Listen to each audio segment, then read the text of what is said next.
Siti Aisyah tadi dikata, kapan seseorang itu dikatakan jahat di sisi Allah? Bila mana dia menganggap dirinya sudah baik. Kapan seseorang yang baik di sisi Allah? Bila mana dia masih menyangka dirinya jahat. Bila mana dia menyangka dirinya masih jahat, dirinya masih banyak dosa, dirinya masih hina, itulah yang baik di sisi Allah Subhanahu wa ta'ala. An-Nabi dzari'ati wa huwa ilaihi wasilati.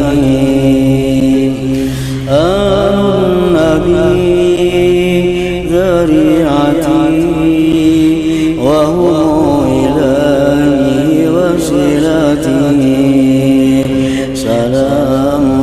salamun alaikum ala nabi. Bismillahirrahmanirrahim.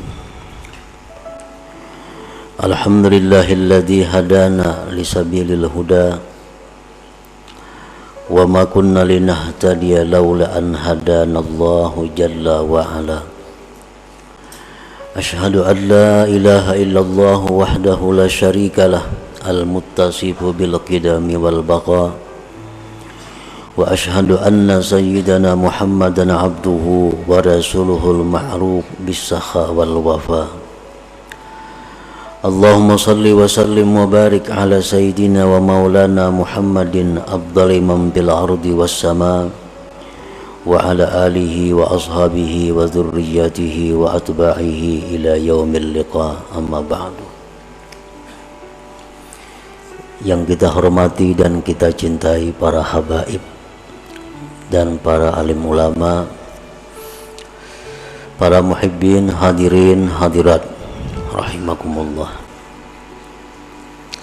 Alhamdulillah, kita panjatkan puji dan syukur kehadirat Allah Subhanahu wa ta'ala yang telah memberikan kita hidayah, taufik dan inayah sehingga kita pada malam ini dapat kembali berkumpul bersama-sama di majelis yang penuh berkah ini.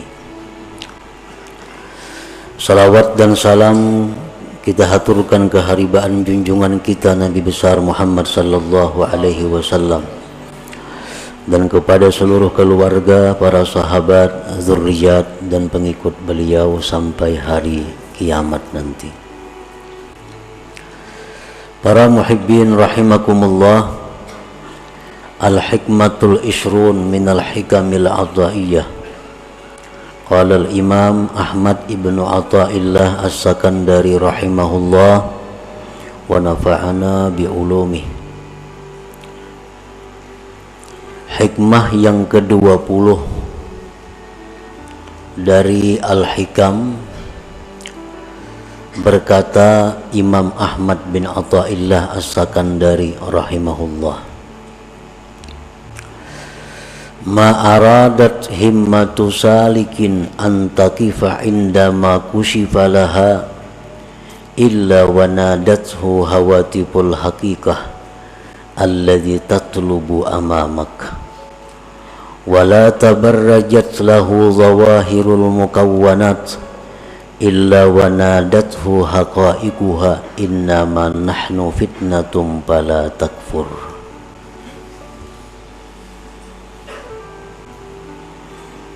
Arti terjemah dari hikmah yang ke-20 adalah tidak menghendaki keinginan orang yang tekun beribadah, bahwa berhenti dia ketika dibukakan baginya, melainkan menyeru akan dia oleh suara-suara hakikat. Bermula yang kamu tuntut itu ada di depan engkau. Dan tidaklah bernampak bagi seorang ahli ibadah oleh zahir-zahir ini alam, melainkan menyeru akan dia oleh hakikat-hakikat ini alam. Hanya saja kami ini merupakan cobaan, maka janganlah kamu tergoda dengan cobaan itu. Nah, para muhibbin, itulah terjemah daripada hikmah yang ke-20 ini. Kana abdun bil amsi syaridan an siratillahi ta'ala mu'ridan an kalamihi wa sunnati nabiyyihi sallallahu alaihi wasallam munghamisan bi bihari syahawatihi wa ahwaihi thumma adrakathu hidayatullah subhanahu fasyarahallahu sadrahu lil islam wa ta'allama ahkamah thumma jatahada bi ta'atillah bi'adai faraidihi wa jitinabi nawahihi wa iktharin nawafil minas salah wa siyam wa sadaqah. Fatala zaman ala dhalikal hal kana syaitan yugrihi min qablu bil fawahish wal munkarat bal an yuwaswisu ilaihi qailan ala tara kaifa asbahta al-an anta min khairati ibadillahi salihin tata'allamu ahkamahu wa tuaddi faraidahu wa tajtanibu nawahiyahu wa tuksirun nawafil wa tashabul ulama qad asbahta min awliyaillahil muqarrabin. Fa idza rakana ila hadzal waswas wa tasharraba hadzal iha ila al yaqin min nafsihi ada ila aqbaha mimma kana alaihi sabiqa. Nah, ini adalah keterangan sekaligus contoh dari hikmah yang ke-20 tadi. Di dalam hikmah yang ke-20 itu terdapat dua bagian. Bagian yang pertama, ma'aradat himmatu salikin antakifa indama kushifalaha illa wanadathu hawatibul hakikah alladhi tatlubu amamak. Sedangkan bagian kedua yang selanjutnya adalah seorang hamba yang dulunya hamba ini lari menyimpang dari jalan Allah, berpaling dari kalam Allah dan sunnah Nabi sallallahu alaihi wasallam. Seorang hamba ini tenggelam dalam lautan syahwat dan hawa nafsunya. Jadi seorang manusia yang dahulunya ingkar kepada Allah, yang dahulunya manusia ini mementingkan syahwat dan hawa nafsunya, tidak peduli hukum Allah, tidak peduli halal haram. Nah, kemudian si hamba ini diberi hidayah oleh Allah, diberi petunjuk, maka Allah bukakan hatinya untuk Islam, maka dia belajarlah hukum-hukum agama. Dia kemudian bersungguh-sungguh taat kepada Allah dengan menunaikan keperduannya, menjauhi larangan-larangan Allah, memperbanyak sunat-sunat dari sembahyang, puasa, dan sedekah. Dan lama masa yang demikian, artinya bertahun-tahun, berpuluh-puluh tahun, seorang hamba yang dulunya ingkar kepada Allah kemudian dapat hidayah, akhirnya berbalik ke jalan Allah, menuntut ilmu. Pekerjaannya sekarang ini, yang dulunya jauh dari majelis ilmu, sekarang menuntut ilmu, ibadahnya kuat, zikirnya banyak. Adalah syaitan dahulunya menggoda ini hamba dengan kejahatan-kejahatan dan munkar. Dahulunya si hamba ini kawan syaitan, diajak syaitan berbuat maksiat, mau. Diajak syaitan berbuat kejahatan, mau. Setelah dapat hidayah Allah, maka hamba ini telah berbalik menjadi hamba yang taat, tekun ibadahnya. Nah, sesudah hamba tadi tekun dalam ibadah, sungguh dalam menuntut ilmu, syaitan itu menggoda lagi kepada hamba ini. Tapi godaannya bukan seperti dulu, mari minum arak, mari berjudi, mari berzina, mari melakukan riba. Itu godaan dahulu, kada mampan lagi. Karena ini orang sudah dapat hidayah dari Allah, sudah menuntut ilmu, sudah rajin ibadah. Nah, syaitan itu menggoda dia. Dengan apa godaan syaitan? Ala tara kaifa asbahta al'an.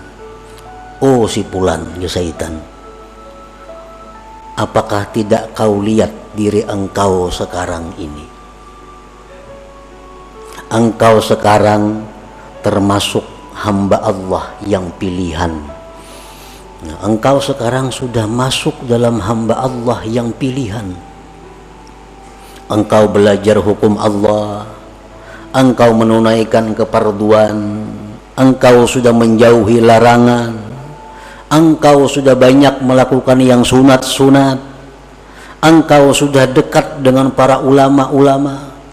Sekarang engkau, ujar syaitan, termasuk aulia Allah al-muqarrabin. Sekarang engkau wali. Dahulu ikan buntat, sekarang engkau wali. Ibadah engkau luar biasa, menuntut ilmu siang malam. Jadi engkau sekarang ini, ujar syaitan, sudah menjadi waliullah, sudah menjadi wali Allah.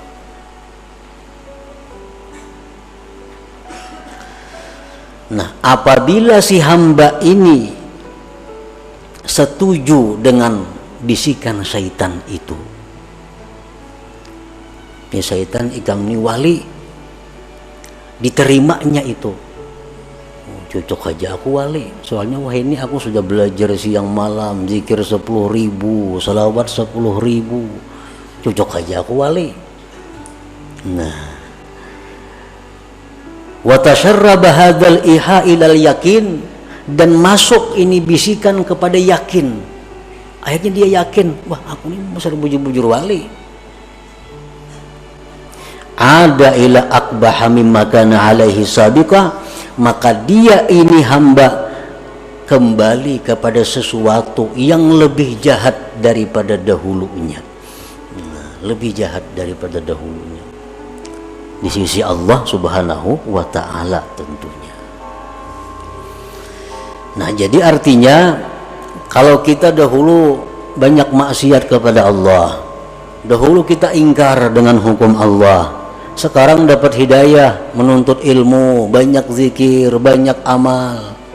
Setelah itu kita merasa bahwa diri kita ini adalah kekasih Allah, diri kita ini orang yang dekat kepada Allah, kita meyakini demikian. Nah, kita sebenarnya lebih jahat kedudukannya di sisi Allah daripada kelakuan kita yang dahulu kala yang suka maksiat itu.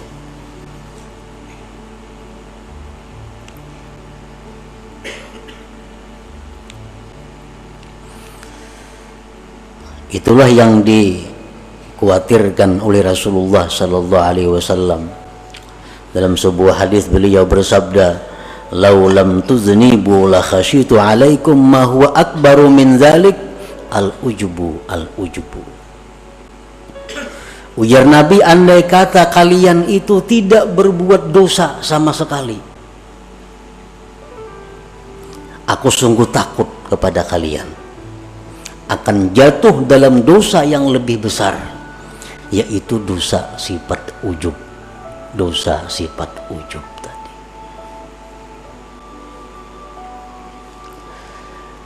Sayyidatina Aisyah radhiyallahu anha, beliau ditanya, mata yakunur rajul musi'a? Qalat idza zanna annahu muhsin. Kapan seseorang itu dikatakan jahat di sisi Allah? Ujar Aisyah menjawab, bila mana dia sudah menyangka dirinya baik. Bila mana kita menyangka diri kita ini sudah baik, berarti kita orang yang jahat di sisi Allah Subhanahu wa ta'ala. Nah, ini keterangan daripada bagian yang pertama daripada hikmah yang ke-20 tadi. Nah, para muhibbin rahimakumullah. Jadi syaitan ini, ujar para ahli suluk, mengatakan selalu berusaha menggoda kita sampai kepada tahapan-tahapan yang ketujuh, baru syaitan itu berakhir menggoda kita.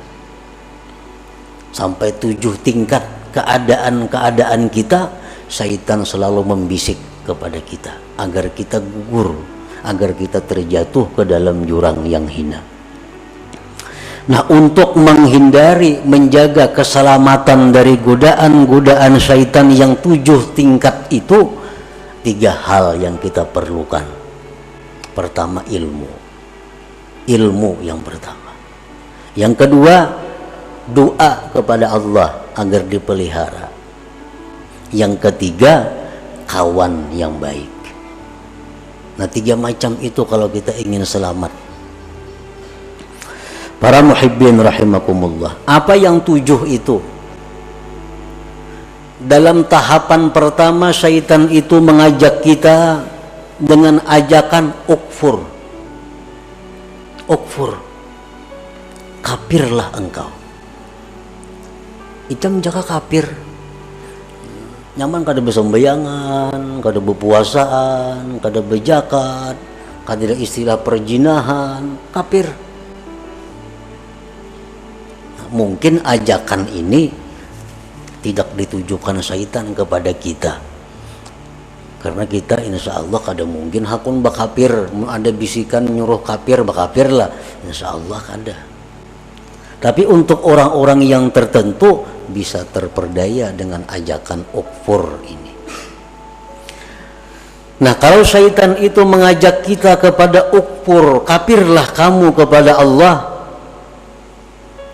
ilmu yang kita perlukan untuk mengatasi ini adalah firman Allah, wa ma liya la a'budul ladzi fatarani.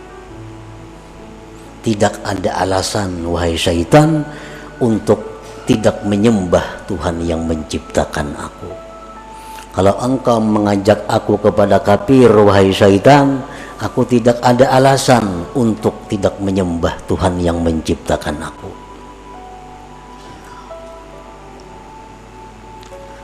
Selamat kita. Kada hakun bakafir, dibawai kafir, kada mau. Lalu dalam tahapan yang kedua, syaitan mengajak kita, membisik kepada kita, la tuti' rabbak. La tuti' rabbak. Kalau ikam sudah Islam, ya syaitan, ikam kada perlu taat lawan Tuhan. Karena ikam sudah Islam, kada perlu taat kepada Tuhan. Kada perlu sembahyang, kada perlu puasa, kada perlu zikir. Karena orang Islam itu sudah selamat. Menghadapi ajakan ini, kita mesti ada ilmunya. Dengan ilmu bahwa, wahai syaitan, aku kada kawa kada taat lawan Tuhan, kada kawa kada sembahyang, kada kawa kada beribadah, karena itu bekalku hari kiamat. Nah, hari kiamat tuh aku perlu bekal. Bukan hanya Islam bekalku, tapi sembahyang, puasa, zakat, sembahyang sunat ini. Artinya syaitan itu kada ada membisiki kita, pang, kamu jangan sembahyang lah, kada ada pembisikan itu. Cuman dalam hati kita nih ada, dalam diri kita ada muncul asa kada hendak sembahyang. Nah itu iya bisikan syaitan, jangan sembahyang, jarnya membubungi jangan sembahyang tuh kada ada, bang. Jangan sembahyang, kadakah itu. Cuma dalam hati kita nih malas sembahyang, malas puasa, malas zikir. Nah, itu bisikan syaitan. Yang kita atasi dengan apa? Dengan bekal. Ini mati perlu bekal. Orang hendak ke Banjar aja bersanggup duit. Nah, apalagi mati. Bekalnya mati apa? Sembahyang banyak, zikir banyak, puasa dan lain-lainnya. Nah, jadi kalau syaitan mengajak kita, dalam hati kita ini ada bisikan-bisikan yang malas untuk ibadah, kita tentang, kita lawan bahwa syaitan, bahwa aku ini perlu bekal untuk akhirat karena aku pasti mati. Nah, 2 tahap syaitan menggoda kita. Tahap yang ketiga, ujar hati nih nang dibisiki syaitan. Ayo ikam banyak-banyak beramal, banyak-banyak sembahyang, tapi kaina bila Tuha. Nah, bila Tuha aja. Lagi anom behimat napa? Karena nang dipandang tuh akhir umur. Ikam walaupun wahini pak ibadah, kalau akhir umur kayaknya ikam jahat jadinya. Jadi baik wahini berjahat, kayaknya akhir umur hanya berbaik. Nah, ini mungkin seringkali datang ke dalam hati kita. Ini sering datang ke dalam hati kita. Padahal itu adalah syaitan. Kaina gin amal banyak. Kaina mun sudah tuha. Kaina aja sembahyang tahajud amun sudah tuha. Padahal orangnya umur 60 sudah ini. Nah, bila lagi tuhanya. Kaina aja nuntut ilmu bila sudah tuha, kaina aja bila sudah tuha.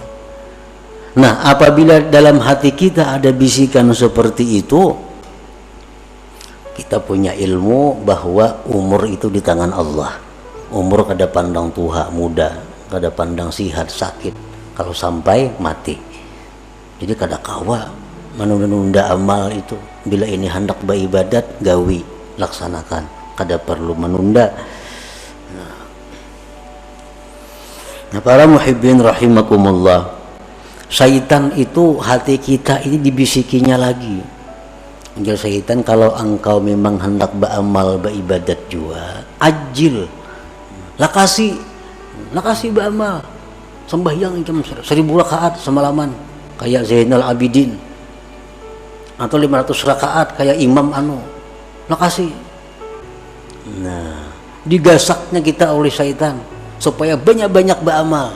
Tujuannya apa? Bila kena banyak kita busan ampe. Atau lagi tujuan syaitan bila banyak-banyak itu berancap-ancap kada sempurna. Sembahyang kada bertumak ninah jadinya.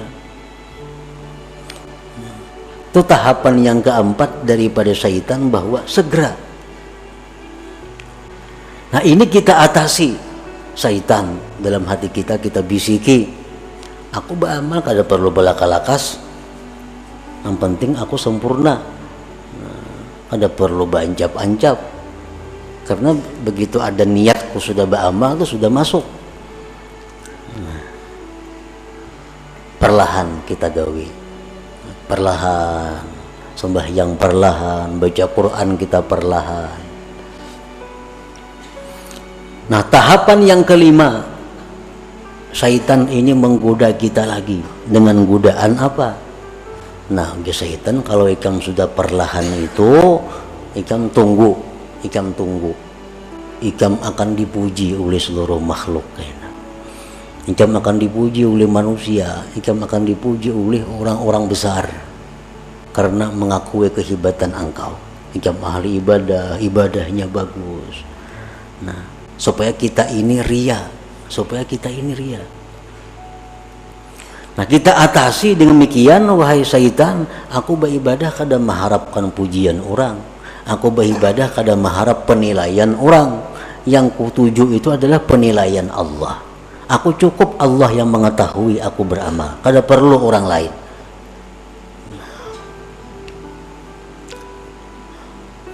Terus kita beramal kepada Allah, beribadah. Nah, yang keenam ini, ujar syaitan, kalau ikam itu beramal sudah mengharap Allah, sudah ikhlas, nah itu ngaranna yang bujur-bujur wali. Nah, itu orang wali. Ini yang dimaksud dengan hikmah yang ke-20 ini.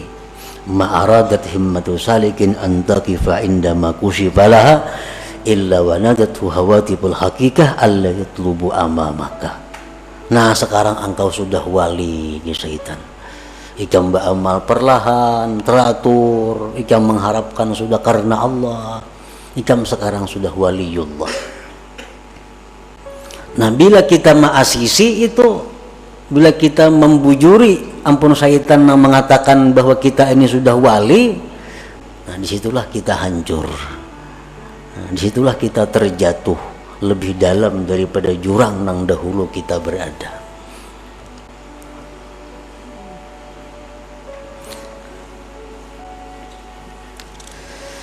Nah, fasabilus salama li hadzal abdi ayyujiba syaitan aina ana minal awliya was salihin wa ana warikun bi bihari taksir wa qillatil ilm qalbi mashghulun bid dunya wa ma ukhlisu fil amal wa lam a'lam hal tuqbalu taubati amla inna ma ana abdun hakir katsiruz dzunub arju rahmat rabbi. Di waktu syaitan tadi, di waktu hati kita berbisik bahwa kita ini dekat dengan Allah, di waktu hati kita bicara bahwa kita ini sudah dikasihi, dicintai Allah, di waktu hati kita bicara kepada kita bahwa kita ini wali, itu hendaknya dijawab, bah, kada mungkin aku ini wali, kada mungkin aina ana minal aulia, kada mungkin aku ini wali. Aku ini masih banyak kurang, ilmunya kurang, hatiku masih banyak kepikiran dunia, amal ibadahku belum tentu ikhlas, dosa-dosaku dahulu belum tentu diampuni Allah, tubat-tubatku belum tentu diterima. Aku ini adalah hamba yang hina, yang banyak dosa, yang mengharapkan rahmat Tuhan. Nah, ini yang jawabannya kalau timbul bisikan di hati kita. Itu yang dimaksud dengan wanadathu hawatibul hakikah alla yadlubu amamaka. Aku ini masih banyak dosa, walaupun aku beribadat, walaupun aku baca Quran, tapi dosa-dosaku dulu belum tentu diampuni Allah. Tobat belum bisa diterima, belum tentu diterima. Nah, bila kita mampu menentang yang demikian tadi dengan perasaan-perasaan bahwa kita masih hina, kita masih banyak dosa, kita masih jauh dari Allah, berarti kita berhasil, berarti kita selamat. Siti Aisyah tadi dikata, kapan seseorang itu dikatakan jahat di sisi Allah? Bila mana dia menganggap dirinya sudah baik. Kapan seseorang yang baik di sisi Allah? Bila mana dia masih menyangka dirinya jahat.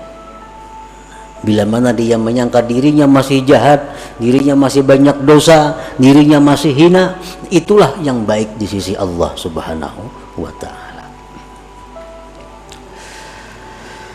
Nah, para muhibbin rahimakumullah. Jadi yang keenam tingkatannya ujub ini. Dan bisikan-bisikan itu pasti ada di dalam hati kita. Yang ketujuh itu datang lagi dalam hati kita. Sudah bagus, sudah 6 langkah syaitan menggoda kawa diatasi. Yang ketujuh, syaitan artinya bisikan hati kita. Bisikan hati kita ini berbicara, apa bahimahimat ba'amal, amun aku ini sudah takdir ke surga, pasti ke surga mati. Amun aku takdir ke neraka, pasti ke neraka. Nah, apa gunanya aku bahimahimat nih? Nah, ini sudah ketuhukan ba'amal, sudah kebanyakan kitab yang dipelajari, sudah kebanyakan guru yang didengari, timbul pikiran itu. Nah, apa aku bahimahimat beribadah? Amun aku takdir ke neraka, ya ke neraka juga mati. Amun aku takdirnya ke surga, walaupun aku maksiat, pasti ke surga juga mati. Nah, ini ada dalam hati seseorang hamba Allah. bisikan seperti itu, walaupun kada semua orang, tapi ada dalam hati. Nah, bila demikian ada, kita jawab bahwa aku hidup mati bukan untuk surga neraka. Hidupku matiku untuk Allah. Inna salati wa nusuki wa mahyaya wa mamati lillah rabbil alamin. Pokoknya aku beribadah kepada Allah. Urusan ke neraka ke surga itu urusan Allah. Nah, bila kawa demikian, kita sudah berhasil melalui 7 tingkatan daripada godaan-godaan syaitan tadi.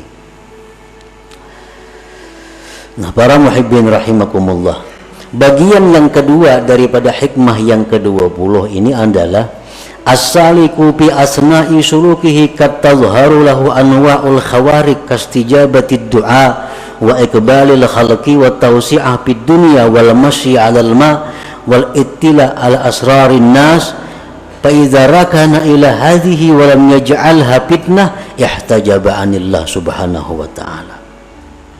Seorang yang ahli ibadah itu di tengah-tengah perjalanannya kadang-kadang ada timbul hal-hal yang menyalahi adat. Orang-orang yang sedang tekun beribadah itu kadang-kadang di tengah jalannya diberi Allah keistimewaan. Seperti apa? Doanya dikabulkan. Ujarnya hujan hari. Ujarnya ini. Itu contohnya. Seperti bisa berjalan di atas banyu umpamanya. Seperti mengetahui isi hati manusia. Nah, itu sebenarnya adalah fitnah, cobaan. Apabila seorang ahli ibadah ini senang dengan demikian, maka dia terdinding dari Allah Subhanahu wa ta'ala. Artinya apa? Ini sudah zikir banyak kepada Allah, salawat banyak, sembahyangnya banyak, semuaan banyak ibadah-ibadahnya. Diberi Tuhan keistimewaan. Doanya mustajab, orang-orang datangan kepadanya. Nah, bila inya senang dengan hal-hal itu, akhirnya mengurangi ibadah-ibadahnya, berarti dia sudah terdinding daripada Allah Subhanahu wa ta'ala. Nah, jadi di pertengahan kita, di pertengahan umur, di mana kita sedang tekun beribadah, itu Allah beri kita keistimewaan bahwa itu adalah fitnah, itu ujian. Bila kita pegang ujian itu, kita akan terdinding daripada Allah. Orang membaca zikir, membaca ba'amal, amalan macam-macam dibaca, itu ngarannya salik, orang berjalan menuju Allah. Nah, kadang-kadang kena orang ini di tengah jalannya mustajab doa. Ada orang garing ditiupnya sigar, ada orang garing diberinya banyu sigar. Akhirnya ini asik dengan itu, akhirnya jadi penambaan. Pada tujuan asal untuk jadi orang yang dekat kepada Allah, zikir, baca salawat, dicoba oleh Allah dengan demikian. Ada orang minta ini sigar, ada minta ini kabul, ada minta ini berhasil. Akhirnya sibuk melayani itu. Ibadah-ibadah yang sudah dirintis tertinggalkan. Nah, ini artinya ihtajaba anillah. Jadi bila mana kita mengalami yang demikian, maka janganlah kita anggap itu satu kebanggaan. Jangan kita anggap itu satu kemuliaan. Tapi innama nahnu fitnah, kami hanya cobaan. Itu hanya adalah ujian dari Tuhan. Apakah kita berhenti sampai di situ atau terus berjalan beribadah sebagaimana yang sudah dirintis terlebih dahulu. Nah, itulah para muhibbin rahimakumullah, sebagian daripada maksud yang bagian kedua dari hikmah yang ke-20 ini. Mudah-mudahan kita diberi Allah taufik hidayah sehingga dapat mengamalkan ilmu pengetahuan yang diberikan Allah kepada kita. Amin ya rabbal alamin. Ila hadratin Nabi sallallahu alaihi wasallam. Al-Fatihah. Bismillahirrahmanirrahim. Iyyaka na'budu wa iyyaka nasta'in. An-Nabi dzari'ati wa huwa ilayhi wasilati